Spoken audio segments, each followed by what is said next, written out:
আসসালামু আলাইকুম এভরিওয়ান। আশা করি সবাই ভালো আছেন।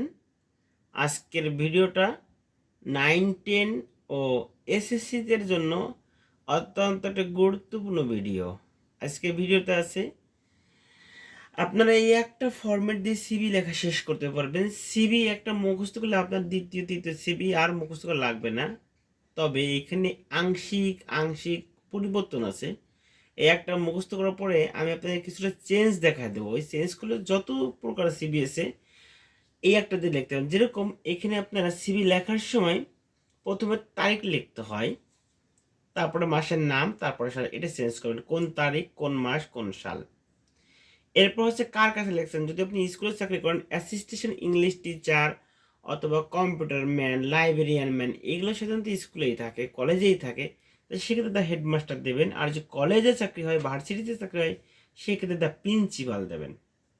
যদি কোনো কোম্পানি হয় তাহলে দ্য ম্যানেজিং ডাইরেক্টর অথবা জেনারেল ম্যানেজার দেওয়া যায়। এবার হচ্ছে গোপীনাথ স্কুল, স্কুলটা কোথায় সেই স্থানের নাম। এটা কোম্পানি চাকরি করে, সেই কোম্পানিতে কোথায় সেটা সেই স্থানের নাম দেবেন। প্রশ্নের যদি উল্লেখ থাকে তাহলে সেটা ব্যবহার করবেন, অন্যথায় নিজে, যে প্রশ্নের নাম উল্লেখ না থাকে তাহলে নিজে ধরে নেবেন। যেমন আমরা হচ্ছে দ্য হেডমাস্টার কোথায়, আমাদের স্কুলের নাম গোপীনাথপুর হাই স্কুল। গোপীনাথপুর কোথায়, গোপালগঞ্জ।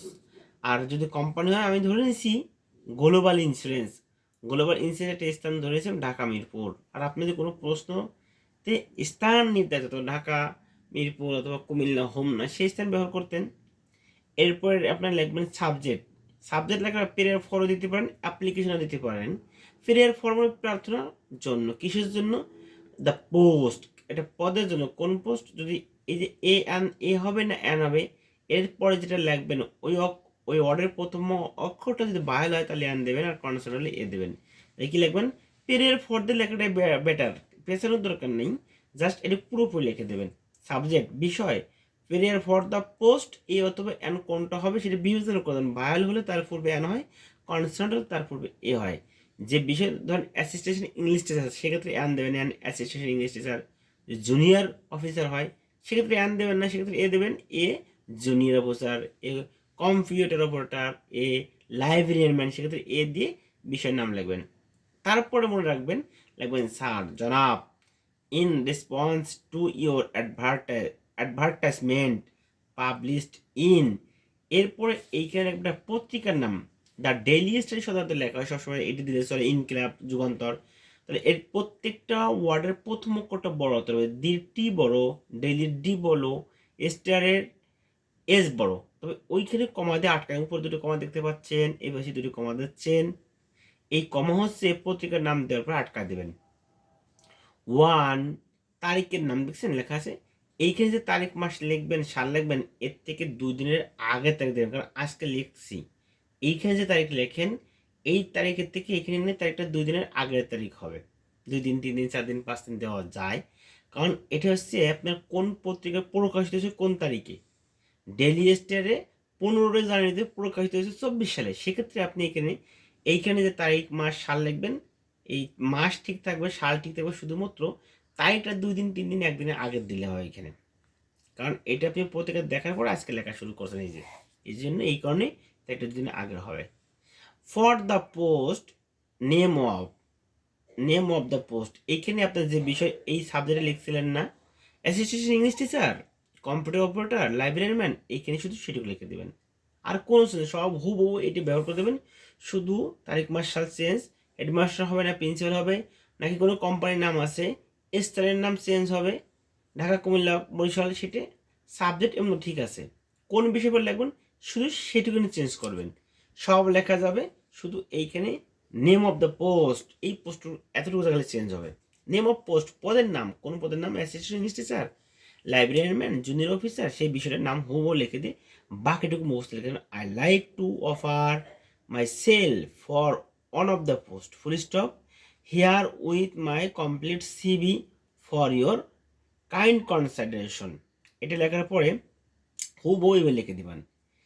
এরপর লিখতে পারেন আই দেয়ার ফর। এই দেয়ার ফরের পর অনেকে ই দেয় না, খালি এফ ও আর দেয়।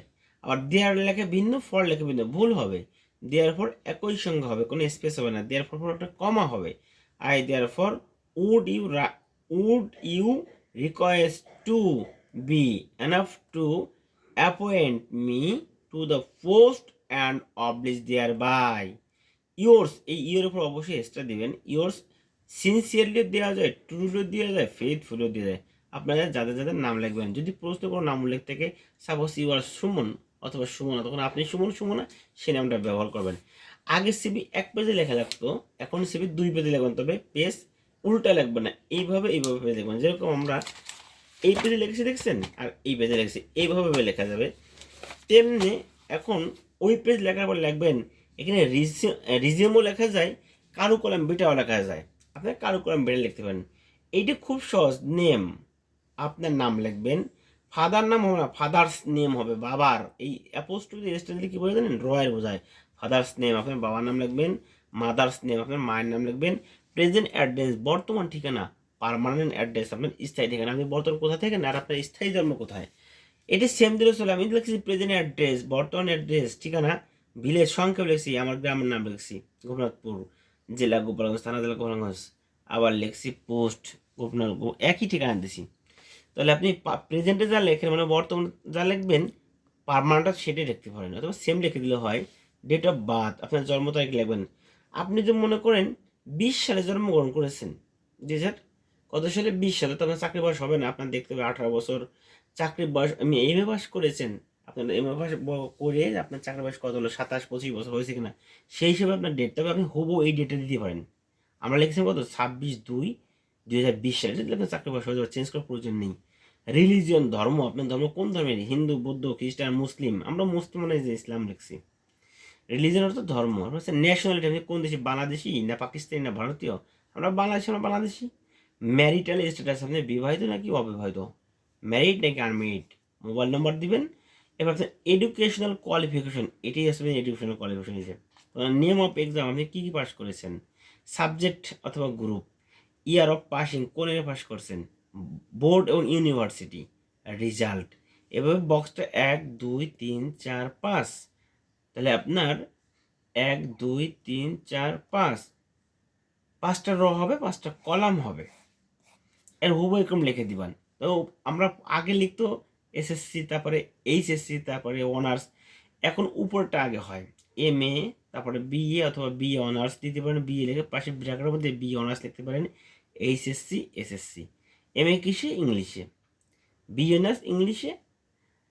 এসএসসি আপনি কোন গ্রুপে ছিলেন, এইচএসসিতে আপনি কি ছিলেন, সায়েন্স অথবা ম্যাথে দিলে হয়।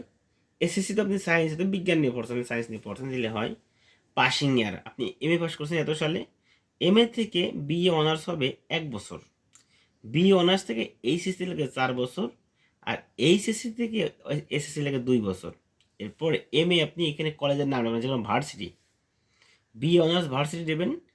এইচএসসি যে কোনোটা বোর্ড দেবেন, আপনি ঢাকা বোর্ড, বোর্ড বলেছে। এসএসসি ওখানে ঢাকা বোর্ড। রেজাল্ট, আপনি জিপিএ কত পেয়েছেন, সিজিপিএ আবার নতুন নিয়ম, জিপিএ তো পেয়েছেন, এটা জিপিএতে পেয়েছেন, এটা জিপিএতে পেয়েছেন, এটা জিপিএতে পেয়েছেন।